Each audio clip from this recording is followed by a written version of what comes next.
Well, when I refer to Israel in these remarks, I generally have in mind the United States and Israel.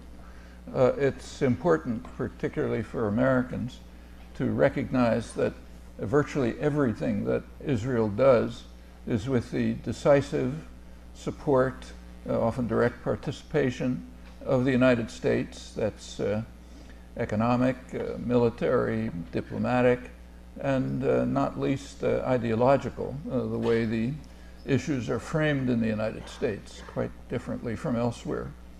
And when Washington draws the line, Israel obeys, having no choice.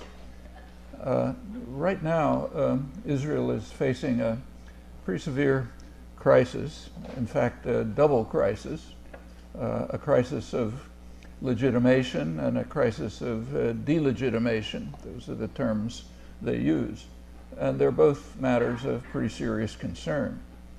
The issue of legitimation is coming to a head in the next few months at the United Nations.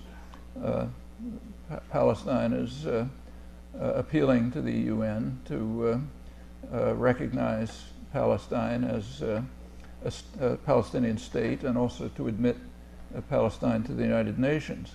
The U.S. administration is pulling every string it can to try to prevent it, but it looks as if they may do it. That could come up as early as September. If it comes to the Security Council, the United States will almost certainly veto it, as it usually does. The most recent veto was 3 months ago, February, and that one was a kind of an interesting one. It actually got some attention. Most vetoes don't, for one thing, because there's so many of them. But it's rarely recognized how isolated the U.S. is at the UN on a whole range of issues. The last one did get some notice because it was a little unusual. The Obama administration vetoed a resolution affirming Obama's official policy. That got some notice. The resolution called for an end to settlement expansion in the West Bank, which theoretically is supposed to be Obama's policy, but the U.S. vetoed it. If you want to read something embarrassing, take a look at Ambassador Susan Rice's explanation. I thought she should have had the dignity to resign. But anyway, she gave an explanation. The resolution also had another aspect. It declared the settlements in the West Bank illegal. And of course the Golan Heights, which nobody talks about, regarded them, it declared that they were illegal. And it's important to recognize that that's uncontroversial. In fact, Israel itself recognized that back in late 1967. It recognized its highest legal authorities, advised it, the Attorney General agreed that any transfer of population into the occupied territories is in violation of the core principles of international humanitarian law, the Geneva agreements. And technically, the Israeli Supreme Court also recognizes it, but they find various ways around it. It's repeatedly been recognized by the Security Council, and in most recently, a few years ago, by the International Court of Justice, the World Court, with the U.S. Justice in a separate declaration affirming the conclusion that this was technically about the separation wall, affirming that any part of the separation wall, it's about 85%, that's there in order to protect Israeli settlements, is de facto in violation of international law because the settlements are illegal. So that part's not really controversial. The other part of the resolution was reaffirming official U.S. policy, but Obama decided to veto it. The General Assembly in the coming session is a little different. The United States can't veto General Assembly resolutions, so it'll probably be another one of the familiar resolutions. Again, not just on Israel, on a whole range of topics. overwhelming. It rarely gets reported, but there's vote after vote, which is 180 to 3 or something like that. The U.S., Israel, sometimes some Pacific island or something like that. Sometimes it's even worse. Sometimes 150 to 1, the United States. So it'll probably happen again. It probably won't get reported. Recognition of Palestine is already quite overwhelming, including important countries like Brazil, which is the most respected, influential country in the South, other South American countries, and quite a few others. In fact, Palestine is now recognized by about over 100 countries, including about 85–90% of the world's population. That's far more than recognize Kosovo. But in the case of Kosovo, the admission to the United Nations is implemented because there's only one vote that counts in a world that's run by force and violence, not law. That's the one with the big stick. So the United States supports Kosovo, so therefore it's in, whatever the world thinks, and the United States opposes Palestine, so it's out, whatever the world thinks. Well, those are important things to remember. The United States, in fact, is a declining power for a lot of interesting reasons, many of them internally self-inflicted, but it's happening. And it may not be able to hold back the tide forever, even though it's got Canada and a good part of Europe kind of toddling along politely, for the moment at least. In Israel, the government and political commentators refer to the coming votes at the United Nations as a tsunami that they're going to have to do something about, and they're flailing around to decide what they might do. It could be dangerous. It's an unpredictable, violent state with plenty of force behind it. And it has a doctrine. It goes back to the 1950s. The doctrine back to the 1950s is that if we're pressed too far, we'll go crazy. Nishtagea is the Hebrew. Now, back in the 1950s, there weren't a lot of ways they could do that. But by the late 60s, there are. It's a powerful nuclear state. They might do all kinds of things. I hate to think about it, but one possibility is another attack on Gaza. There's bombing of Iran. Who knows what they'll do. But something might happen. I suppose they don't know themselves, but so, of course, we can only speculate. That's the legitimation of the tsunami is it took another step forward just a couple days ago with the unification of Hamas and Fatah under Egyptian initiative. And that's important. The fact that it was Egyptian initiative and it went forward is a reflection of the really quite dramatic, spectacular changes that have been taking place in the Arab world and North Africa in the last couple of months, the Arab Spring as it's called. This example, the unification, is one of the many reasons why Israel and the United States are deeply concerned about what they correctly regard as the growing threat of democracy in the Arab world.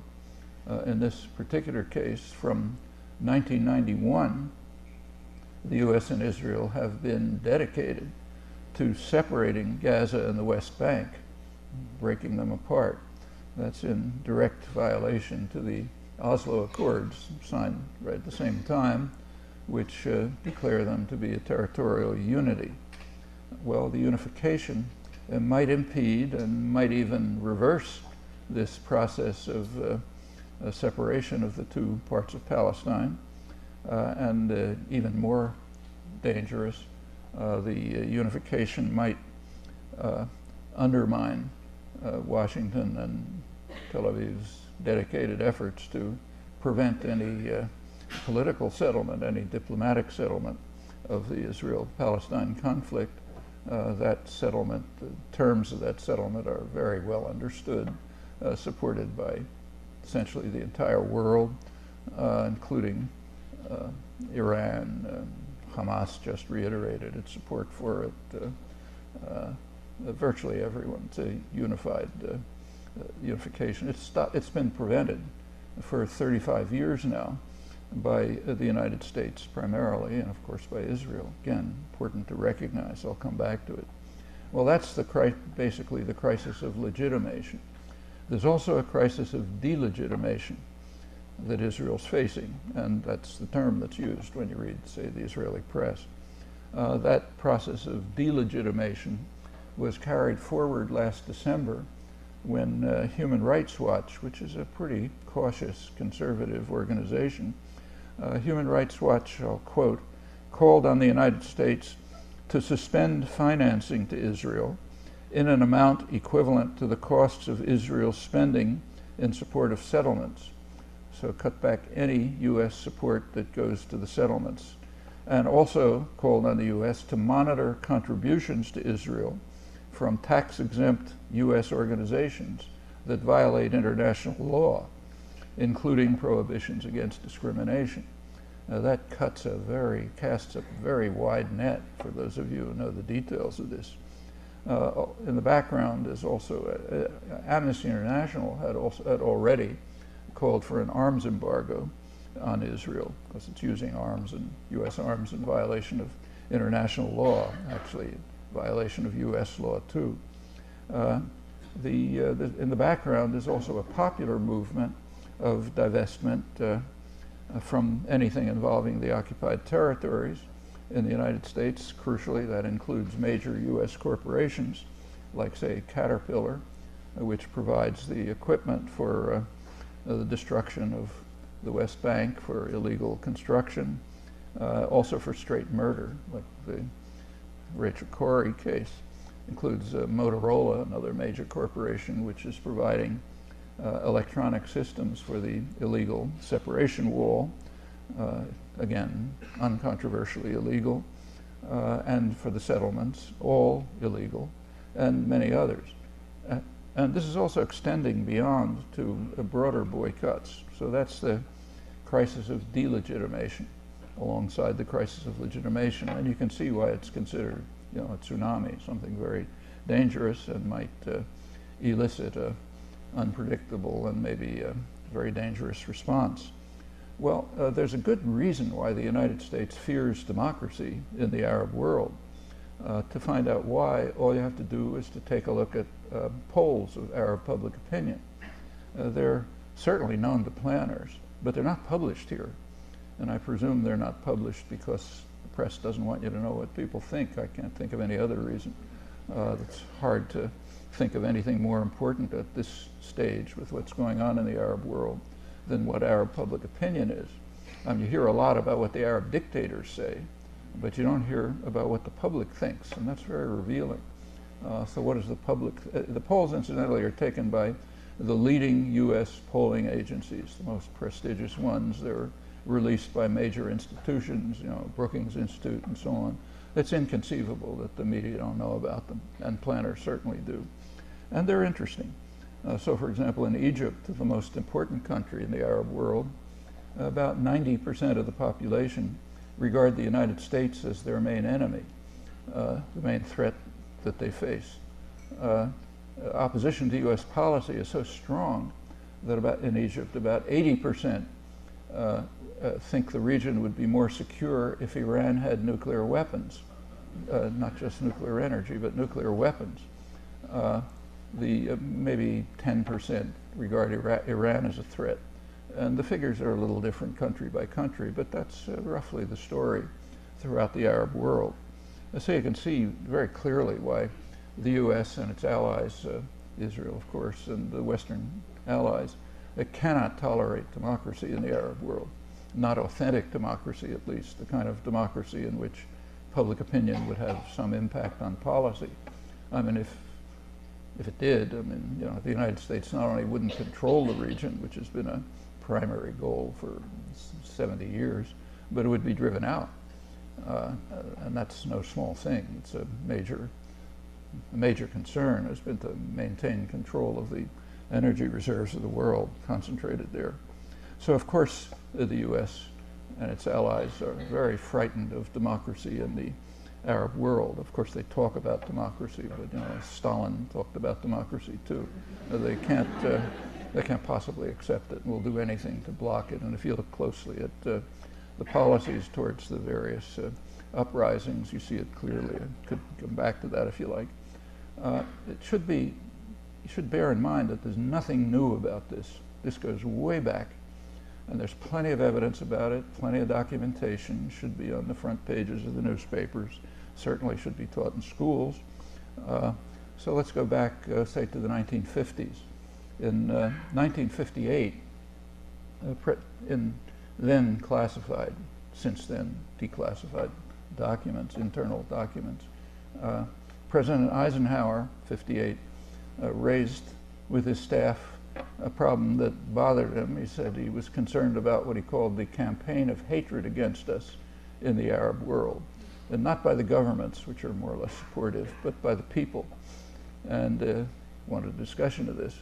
Well, right at that time, the National Security Council, which is the highest planning body, came out with a memorandum in which they analyzed that situation. They said there's a perception in the Arab world that the United States supports dictatorships, harsh, brutal dictatorships, and blocks democracy and development, and that we do this because we want to maintain control of their energy resources.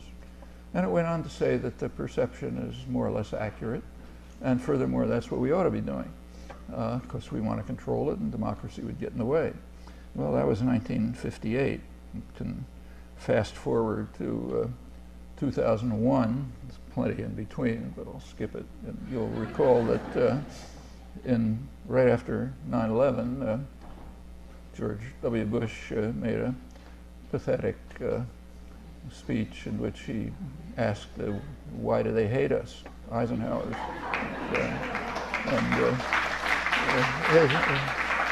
His answer was, they hate our freedoms. Well, that elicited a study by the Pentagon Research Group, Defense Science Board, which I don't think was reported here, but they essentially reiterated what the National Security Council said in 1958. They said they don't hate our freedoms, they hate our policies. And then they went through it, essentially the same policies, they haven't changed. What they should have said is, we hate their freedoms, and we hate their freedoms for a really good reason. If they're free, we're not going to be able to carry out these policies, and we want them. And we're beginning to see that. There's a doctrine, which was articulated pretty well by former Jordanian high official, Marwan Muasher, who's the Middle East specialist, the research specialist for the Carnegie Endowment, right during the Arab uprisings.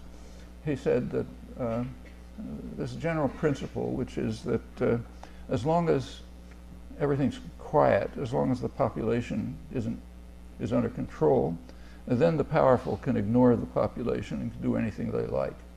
And that's, call it the Muasher doctrine. A very, very wide application. Actually, it applies within the United States as well, rather crucially. So the Muasher doctrine holds, and therefore we don't care about the campaigns of hatred. We don't care that they hate us. We hate their freedoms for good reasons. We'll ignore the polls. All of this became pretty dramatically clear here just in the last few months with WikiLeaks exposures. Of all the WikiLeaks exposures, the one that got the most publicity, big headlines, a lot of euphoric commentary, was that the Arabs support U.S. policy on Iran. And that's a core U.S. policy now, isolating, undermining Iran. And the Arabs support us. That was the headline, a lot of clapping and so on. Well, they were talking about the Arab dictators. What about the population? Like I said, the population, about 10% think Iran is a threat, and a considerable majority think the region would be better off if they had nuclear weapons. But under the Muasher doctrine, it doesn't matter.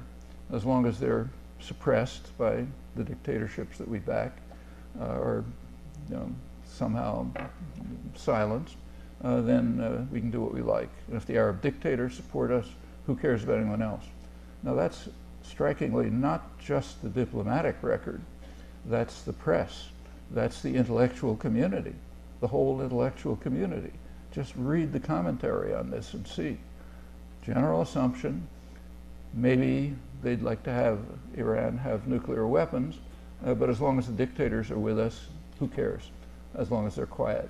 That's the prevailing attitude right through the whole educated, articulate community, not just on this issue. And as I said, it holds domestically as well, worth thinking about, but different topic.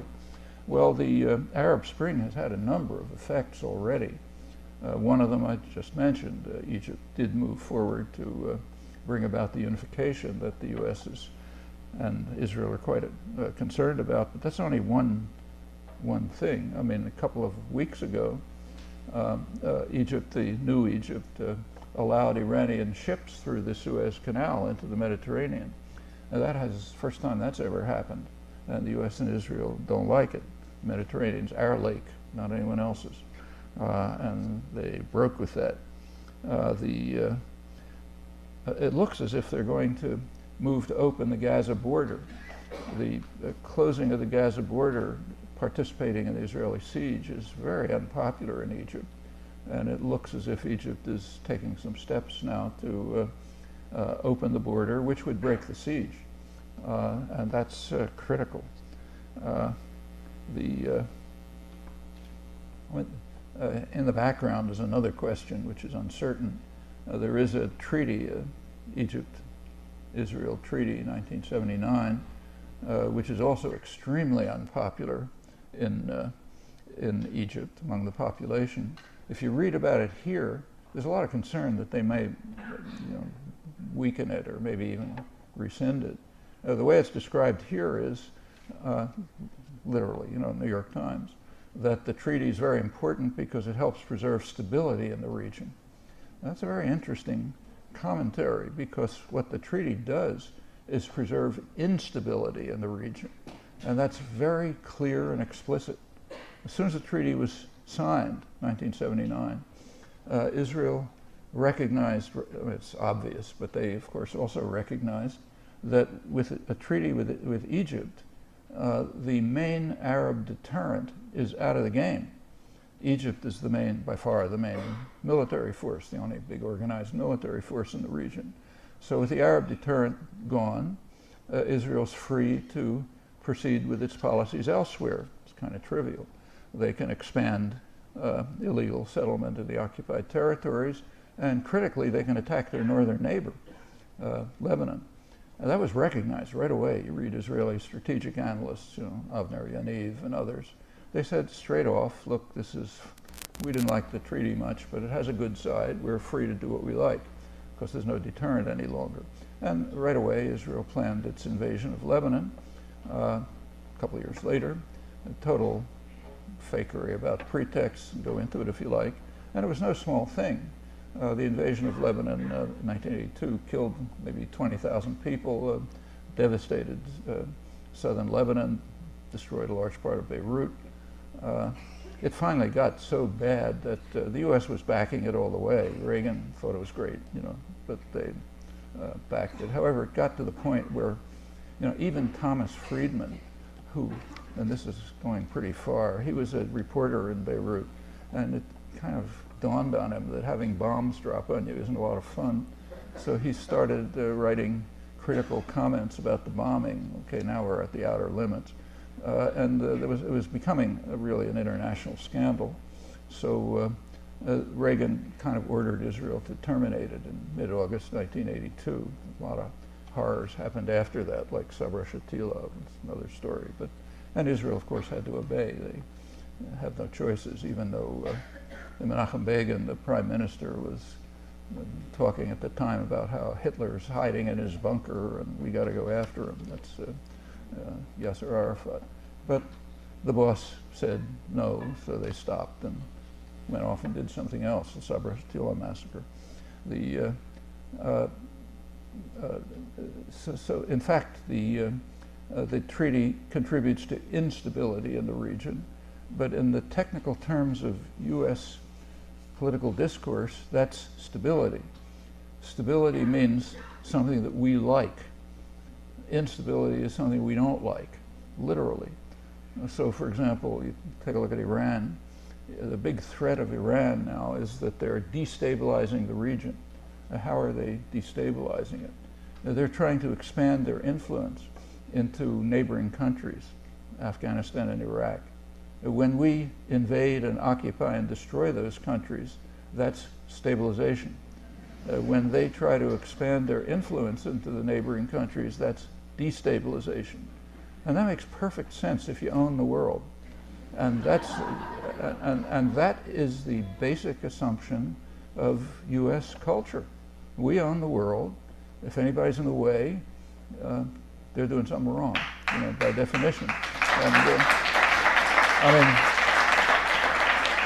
mean, this reaches such a level that you can even get things like this. A couple of years ago, the former editor of Foreign Affairs, the main establishment journal, James Chase, a liberal, sensible liberal commentator, was writing about the U.S. Overthrow of the parliamentary regime in Chile, installation of a brutal dictatorship, Pinochet dictatorship. And he literally said, reluctantly, we had to destabilize Chile in order to bring about stability. And nobody saw that as a contradiction. And they're right. It's not.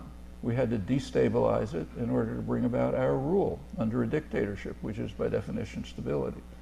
So that's what it means when the New York Times and others tell us that the peace treaty is the foundation of stability in the region. It's the foundation of our rule of the region.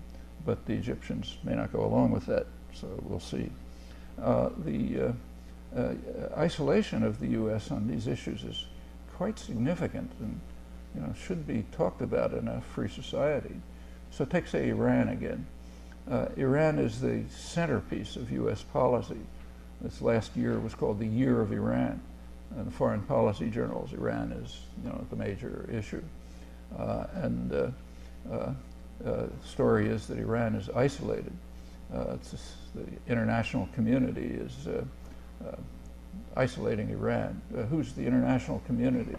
Well, that's another technical term like stability.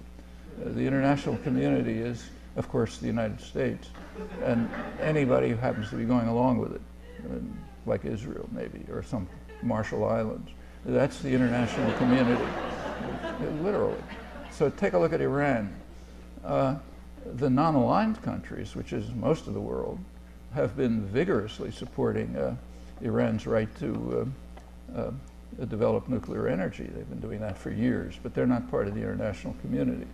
The Arab world not only supports the right to develop nuclear energy, they actually go so far as to support Iranian nuclear weapons. So the Arab world is not part of the world, the international community. The leading countries of the world, like again Brazil, the most respected country, I mean, they strongly object to U.S. policy on Iran. Turkey, the major regional power, they object to U.S. policy. In fact, Turkey and Brazil recently just worked out a deal to handle the uranium enrichment policy. The U.S. quickly shot it down because they don't want anything getting out of their hands. So they're not part of the international community. In fact, the international community in this case is the United States, Israel, Canada, large parts of Europe. That's the international community. That's pretty isolated. Incidentally, we might ask, what is this Iranian threat that we're so worried about? Actually, the Iranian government's a rotten government, and it's a terrible threat to its own population.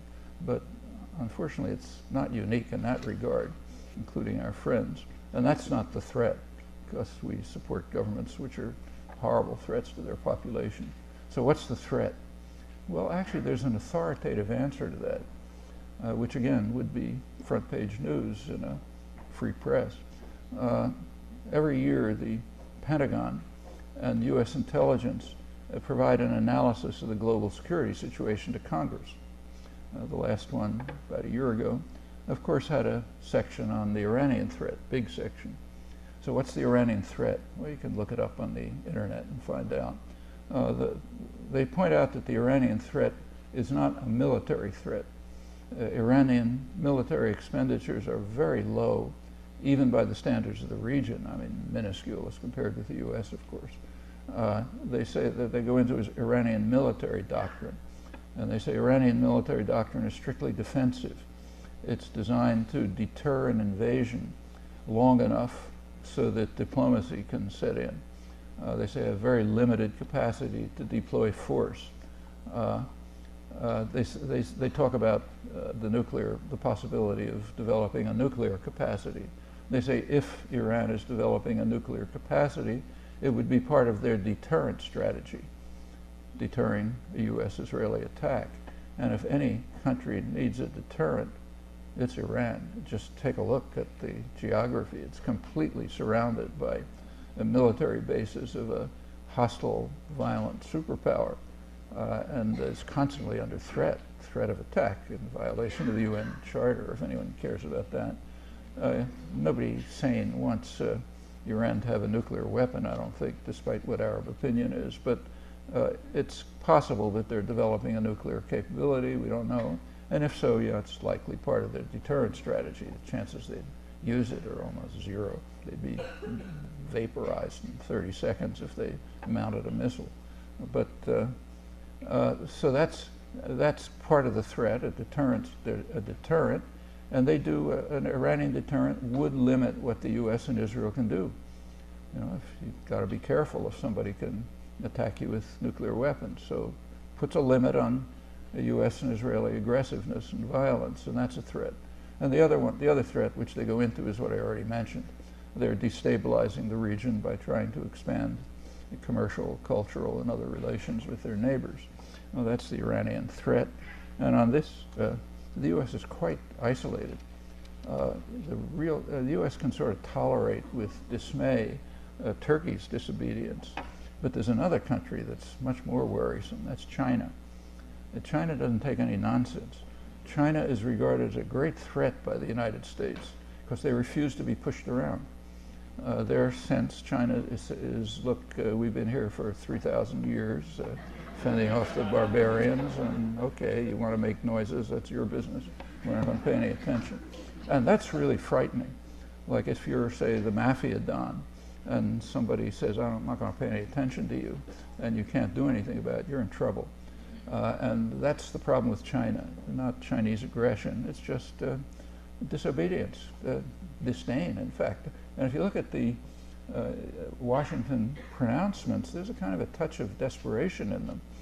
So the State Department recently on Iran issued warnings to China saying, if you want to be admitted into the international community, you know, us, then you have to meet your international responsibilities. And your international responsibilities are to obey U.S. sanctions. Well, U.S. sanctions have no validity whatsoever, except that the U.S. is a powerful state and can smash people up. But China is observing UN sanctions, which are mostly toothless. And the U.S. is condemning them for that. They say, yeah, they're not meeting their international responsibilities. Well, you know, China just laughs. They don't care if the U.S. Is unhappy that they're not obeying meaningless U.S. sanctions. That's, in fact, in this, as in many other cases, the U.S. is, most of the world is just refusing to go along. That's part of the reason why the U.S. is, in fact, a declining power, but there's much more to it than that. However, that's not the topic. Let's return to Israel-Palestine specifically. There are mentioned a few crucial moments of recent history. There's a lot to talk about. The most important real turning point was 1967. It was in 1967 with the 1967 war that U.S.-Israel relations were solidified in pretty much their current form, a big change from before, and a new framework was established in the region. So what happened in '67? Well, in the background was a war that was going on between radical Islamism and secular nationalism in the Arab world. Radical Islamism is centered in Saudi Arabia, the most extreme fundamentalist Arab state, most Wahhabism, the most extreme form of Islam, the supporters of jihad, the missionary movement, and so on. That's centered in Saudi Arabia. So that's radical Islam, the core of it. At that time, secular nationalism was centered in Egypt, Nasser's Egypt. There was a war going on between Saudi Arabia and Egypt, a kind of a proxy war in the Yemen, and it was serious. The United States and Britain have traditionally supported radical Islam, almost always. Saudi Arabia and Pakistan, supported the formation of Hamas. It's very consistent.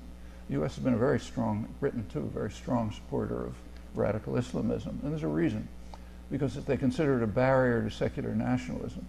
And secular nationalism is the real threat, not only in the Middle East, but everywhere.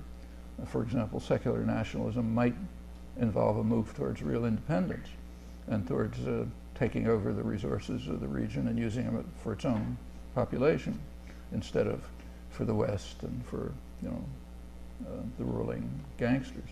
And that's a threat. So very consistently the U.S. and Britain have supported radical Islam, Israel too. In '67, Israel effectively destroyed secular nationalism. That was the main outcome of the war, and defended Saudi Arabia, defended radical Islam. And that was a big plus for U.S. policy. And relations with Israel changed almost totally at that time, militarily, diplomatically, ideologically, in all kinds of ways. Well, that was continues, but after that, in 1970, a couple of years later, the Jordan, U.S.-backed dictatorship in Jordan, was carrying out a real massacre of Palestinians. Black September it was called. It looked for a while as though Syria might intervene to prevent the massacre. The U.S. was pretty upset about that. The U.S. at the time was completely bogged down in Southeast Asia. It had just invaded Cambodia. Things were totally impossible. Couldn't do anything. It called on Israel to react. Israel mobilized its quite formidable military forces. Syria backed off. That was considered a positive step in protecting the Hashemite monarchy and also the Saudi Arabian monarchy. And in fact, the U.S. aid to Israel practically quadrupled that year. And so it continued. The Nixon was president, and there was a Nixon doctrine, so-called, and the Nixon doctrine was that the way that the U.S. ought to have surrogate states carrying out the dirty work. Couldn't do everything by ourselves anymore. And in the Middle East, there had to be what were called cops on the beat. The cops on the beat who keep the place under control had to be non-Arab. They'd do a better job killing Arabs. So Pakistan, Iran, which was then under the Shah, Turkey, Israel, they're the cops on the beat. Police headquarters, of course, is in Washington, and there's a branch office in London. That's essentially the way you run the region. And Israel was joined as one of the cops on the beat at that time. And that's stayed pretty much like that. It became critical in 1971. It was one of the most important moments in Israel's history, I think. In 1971, the new president of Egypt, President Sadat, offered Israel a full peace treaty. Nothing for the Palestinians. The Palestinian issue hadn't really reached the international agenda then. So Palestinians, some words about refugees. The quid pro quo was that Israel was to withdraw from Arab territory, and in fact, Egypt only cared about Egyptian territory, the occupied Sinai. Actually, Jordan came along a year later with a similar proposal, withdraw from the West Bank. Well, Israel had a choice at that point, a crucial choice, and they made a fateful decision, I think. They could have had almost total security. A peace treaty with Egypt and Jordan, nothing for the Palestinians, Syrians out of the game. That's essentially as much security as you can get in this world. the alternative, and they had to decide, do we want security or do we want expansion? Well, the primary expansion at that time was into Egypt. It was into the Egyptian Sinai. Israel at that time was driving thousands, tens of thousands of Bedouin farmers out of the Sinai. They were laying plans to build a big city, Amit, on the ocean, 1 million people, a lot of settlements and so on.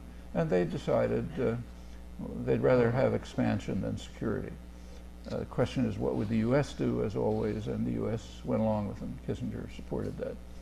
This is what he called stalemate in his memoirs. No negotiations, just force. Well, that had a lot of consequences. One consequence, it led to the '73 war, which was a very close thing for Israel. Another is it set the stage for what amounts to, I don't have time to go into the details, but since then there's been an essentially permanent choice of accepting expansion over security. Israel could have security right now, or accepting the international consensus, but they want expansion. And now it's primarily into the West Bank and the illegally annexed Golan Heights, which people don't talk about. The Security Council declared it illegal, but the U.S. didn't care, so Israel does it. And that remains the situation. Well, that was 71, 72. In January 1976, the major Arab states, Egypt, Syria, and Jordan, neighboring states, brought a resolution to the Security Council calling for a two-state settlement. By then, the Palestinian issue had reached the international agenda. So they called for a two-state settlement on the international border, the recognized international border, the so-called Green Line. And then the resolution added the standard wording of the major diplomatic documents, UN 242, recognition of the rights of every state in the region to live in peace and security within secure and recognized borders. It's basically the resolution. The U.S. vetoed it, vetoed a similar resolution in 1980. The Security Council's ruled out, shifted to the General Assembly, and then you get these annual votes with, 151 to 3 and so on, year after year. The most recent one is February. The next one will be this winter session, very likely. Well, that's, meanwhile, settlement expansion continued. The Oslo agreements came along in 1993. It was a total disaster for the Palestinians, quite predictably. I don't say it in retrospect, I just wrote about it immediately because it was obvious. The pace of settlement increased steadily right through the 90s. Actually, the peak year was year 2000, Clinton's last year. Gaza was closed off, separated from the West Bank in violation of the Oslo Treaty. That's been U.S.-Israeli policy since. I'll quote Amira Haas, one of Israel's leading journalists, wonderful journalist, and also their main specialist on Gaza. She's lived there for years. She writes that the total separation of the Gaza Strip from the West Bank is one of the greatest achievements of Israeli politics, whose overarching objective is to prevent a solution based on international decisions and understandings, and instead dictate an arrangement based on Israel's military superiority, and the U.S. backs it. That's very bitter. It means that students in Gaza, for example, can't go a couple of miles to universities in the West Bank. Patients who have to go to a Jerusalem hospital are pretty much barred. People can't visit their families a couple of kilometers away. Meanwhile, repression intensified and Gaza was reduced to misery. Well, in 2005, came the famous disengagement. Israel had about 7,000 settlers illegally in Gaza, using a large part of the meager resources and land, maybe 30–40%, and defended by a big mass of the Israeli army. And General Sharon, who was prime minister, the most hawkish Israeli leader, he recognized rationally that it just made no sense to keep a small number of Jewish settlers in Gaza which by then had been utterly devastated. It used to be a pretty wealthy place, but totally destroyed by then. So that was pointless. It made a lot more sense to take them out and send them to settle illegally in the West Bank, which Israel wants. So that was the disengagement, but you couldn't present it that way. So a farce was enacted, a really comical farce. If Israel, they could have just done it very easily. They could have just said, you know, on August 1st, the IDF, the army, is going to withdraw from Gaza. And at that point, the 7,000 or 8,000 settlers would have climbed into the lorries that were provided for them and be taken from their illegally subsidized homes in Gaza to their illegally subsidized homes in the West Bank, and that would have been the end of it. But that was no good. You had to have a PR operation. So what they staged is correct, was a confrontation. So you get front page newspaper pictures, you know, of a little boy pleading with the army not to destroy his home and so on, and then the cries of never again, you know, Holocaust, we have to stay in West Bank forever. I mean, it was such a transparent farce that it was ridiculed in Israel. And what made it even more of a farce was that it was a replay of something that was done a couple of years earlier when they had to withdraw from Yamit, finally, the Sinai. But it passed, the Western press accepted it, and that's a model for what could happen in the West Bank if the U.S. takes a stand. Well, that was the disengagement. Now, the best description of what happened next is from one of two of Israel's leading commentators, a historian, Edith Zertal, and Akiva Eldar, his main diplomatic correspondent. They write that after Israel withdrew its forces from Gaza in August 2005, the ruined territory was not released for even a single day from Israel's military grip or from the price of the occupation that the inhabitants pay every day. Israel left behind scorched earth, devastated services, and people with neither a present nor a future. The settlements were destroyed in an ungenerous move by an unenlightened occupier, which in fact continues to control the territory and kill and harass its inhabitants by means of its formidable military might, which can be exercised with extreme savagery, thanks to us, thanks to firm U.S. support and participation. Well, the attacks continued.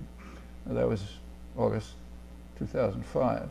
The Israeli-U.S. attacks continued. They escalated in January 2006. In January, the Palestinians did carry out a major crime. In fact, maybe the worst crime they ever carried out. They had a free election, and they voted the wrong way. That's not allowed. The U.S. reacted instantly. Go back and look at the newspapers. Within days, the United States announced harsh punishment of the Palestinians. Israel too, of course. Europe kind of went along as usual. So, and in fact, what Zertal and Eldar described picked up significantly then. I won't run through all the details, but there were repeated escalations. In June 2007, Hamas, which won the election,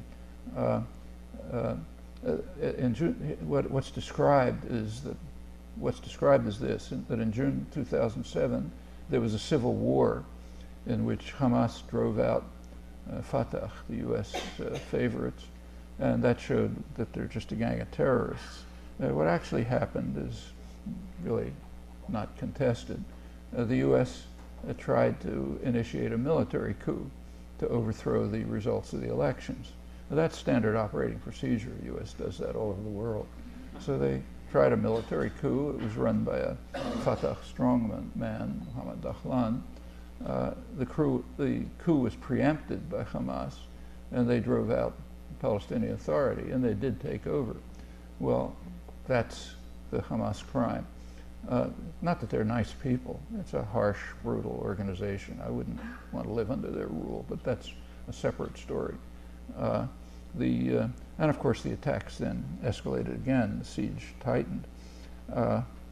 In June 2008, there was a truce called between Israel and Hamas. And it's very important, actually. In 2008, there was a ceasefire, basically. So no Hamas rockets. Israel would call off the siege. Notice, a siege is an act of war. Israel, of all countries, insists on that. Israel has launched two major wars, 56 and 67, on grounds that it was very partially blocked from the outside world, very partially through the Straits of Tiran. A total siege is, of course, an act of war. So the terms of the truce were Israel would call off the siege, Hamas would stop rockets. Well, Hamas lived up to that 100%. You can read it in the official Israeli records. They concede that during the period of the truce there wasn't a single Hamas rocket. Israel never accepted the truce, maintained the siege. That was June 2008. In November 2008, the day of the US election, you know, when everybody's paying attention to that, Israel invaded Gaza, sent in troops, killed half a dozen Hamas militants, meaningless pretext, and then rocket firing started again. And it went up and back. There were all the deaths, as usual, were Palestinian, but it did continue until December. In late December, Hamas offered to renew the truce. The Israeli cabinet considered it and rejected it. They had a choice then. They could have had a truce, no rockets. They would have had to weaken the siege. But they decided to reject it and instead invaded Gaza with U.S. support. That was the December 2008, January 2009 invasion, which you know about or should. The U.S. supported the invasion, as always, U.S. weapons. U.S. intervened at the UN to prevent a ceasefire. Obama had been elected, but he hadn't taken office. But he wouldn't say a thing about it. His line was, there's only one president, so I can't say anything. President is Bush. He was saying things about all kinds of other topics, like Pakistani terrorism and so on, but couldn't say anything about this, a U.S. attack on Gaza, which was destroying it. The attack was very carefully calibrated so that it would end hours before the inauguration. And it did. That saved Obama the necessity to say anything about it. Now, he was the one president, but it had stopped, so he could give the usual story about let's forget about the past and look forward to the future and so on. Very convenient story for those who hold the clubs. Others don't like it much. So that right after that, Obama gave his first and in fact only major speech on Israel-Palestine. It was an interesting one. He made one good move. He appointed George Mitchell as his negotiator. It was a sensible move. However, he immediately undercut it by making it clear that Mitchell would have no authority. The way he did that was clever enough so that the press and commentators could pretend they didn't understand it. What he said was, take a look at it, about January 28th, something like that, 2009, roughly. He said, there's now a great chance for peace. We ought to move forward for peace, peace process. He says, there's a constructive plan on the table, the Arab peace plan. He said, finally, the Arabs have come along with the plan. Actually, they came along with it in 1976, but let's forget about that. But now the Arabs have come along with a plan, and their plan calls for normalization of relations with Israel, and he called on the Arab states to move forward with their plan and normalize relations with Israel. Well, Obama is an intelligent, literate person. He can read, Harvard degree, and so on. He knows perfectly well that that's not what the plan said. The plan reiterated the international consensus on a two-state settlement and went even beyond it. It said, once that's established, we should move on to normalize relations with Israel. Well, Obama carefully omitted the guts of the plan and said normalize relations with Israel. Now that's his way of telling the world we're not going to do anything. We're going to block peace, which is exactly what it meant and exactly what happened. Settlement expansion continued. Obama claimed to be opposed to it, but he made it very clear to Israel that the opposition didn't mean anything. He was asked, as spokespeople were asked at press conferences, are you going to do anything if Israel violates your demand to end settlement expansion? He said, no, this is just symbolic. In other words, Mr. Netanyahu, go ahead and do whatever you like. He was asked specifically, are you going to do what the first George Bush did? First George Bush did impose very mild sanctions if Israel violated its demand that they not expand sanctions. Clinton ended them. But Obama spokesman said explicitly, no, we're not going to do that. We're not going to do what Bush did, just symbolic. So it's a clear statement, go ahead and expand the settlements, which is exactly how it was understood. Meanwhile, George Mitchell was kind of displaced by Dennis Ross. Ross comes straight out of AIPAC. He was Clinton's negotiator. His position, as he says, is there's an asymmetry between Israel and Palestine. Israel has needs. Palestine only has wants, so therefore we can dismiss them. That's the neutral negotiator. He's now the leading advisor. Then comes a series of steps up to the veto of the UN resolution last February.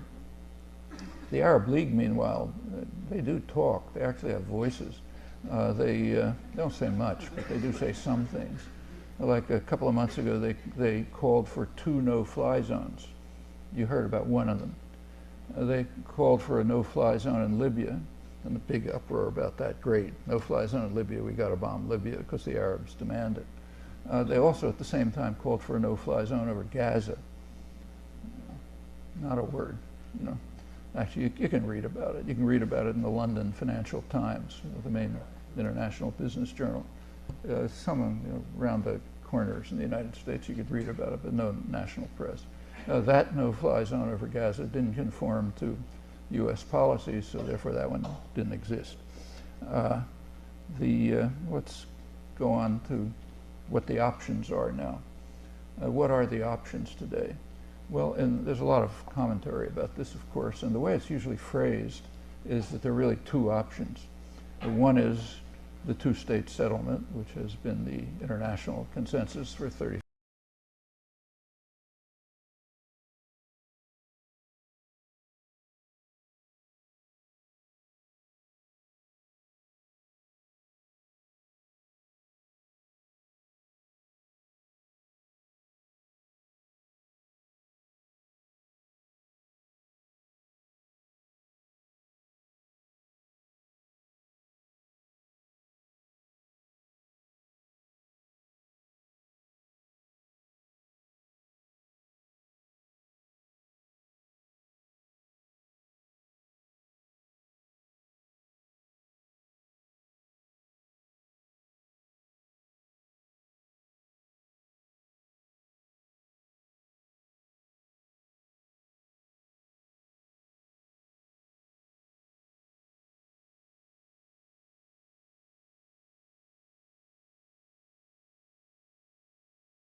American visitors can drive through the whole area, you know, never even seeing a Palestinian, maybe some figure on a hill, you know, with a goat or something. Tourist office probably funds them, you know, looks good. But that's it. And the Palestinians can just rot. Not entirely. So, like in Ramallah, the U.S. and in fact Europe mainly, are funding a kind of an island of affluence. So you live in Ramallah, you know, you have nice restaurants, concerts, and so on. That's the standard neo-colonial program. You go to any third world country, any miserable colony, you can find islands of affluence and, you know, glamour and so on beyond what we have. That's for the elites, and that shuts them up. And meanwhile, the rest just collapses. They can leave if they want. Well, that's the third option, and that's the one that's being implemented. So we don't have to speculate about it. It's being implemented. You're paying for it, or your parents if you're not old enough to pay taxes. And that's what's going on before our eyes. So that's the real option, and the choice is that or two states. There is no third option at this point. You can think in the longer term, you know, maybe down the road there'll be something better, but there's got to be a first step, and the first step is two states. There's no other proposal. It's now argued very commonly that that's impossible. The settlements have gone so far that it's impossible. Well, the world doesn't agree. That's why you had the February resolution. The world thinks it's possible. The Palestinians think it's possible, both factions, Fatah and Hamas, which again reiterated its support for it. So I think there's reasons to believe it is possible. What's crucial is, as always, what the U.S. will do. If the U.S. if the U.S. joins the world, it'll be possible, and Israel will go along because they don't have any choices. And we can do things about it, like we can stop participating in the crimes. That's not a major, you know, unimaginable action. Stop participating in the crimes, along with what, say, Human Rights Watch and Amnesty International and others are calling for. That would make a difference.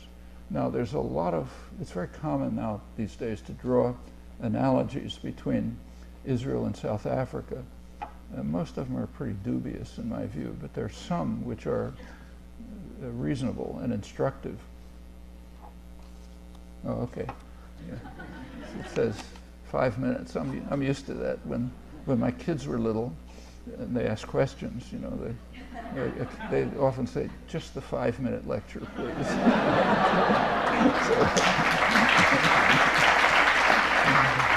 So now you're going to get the 5-minute lecture. There's one analogy between Israel and South Africa which is very real and never discussed, probably because it's real.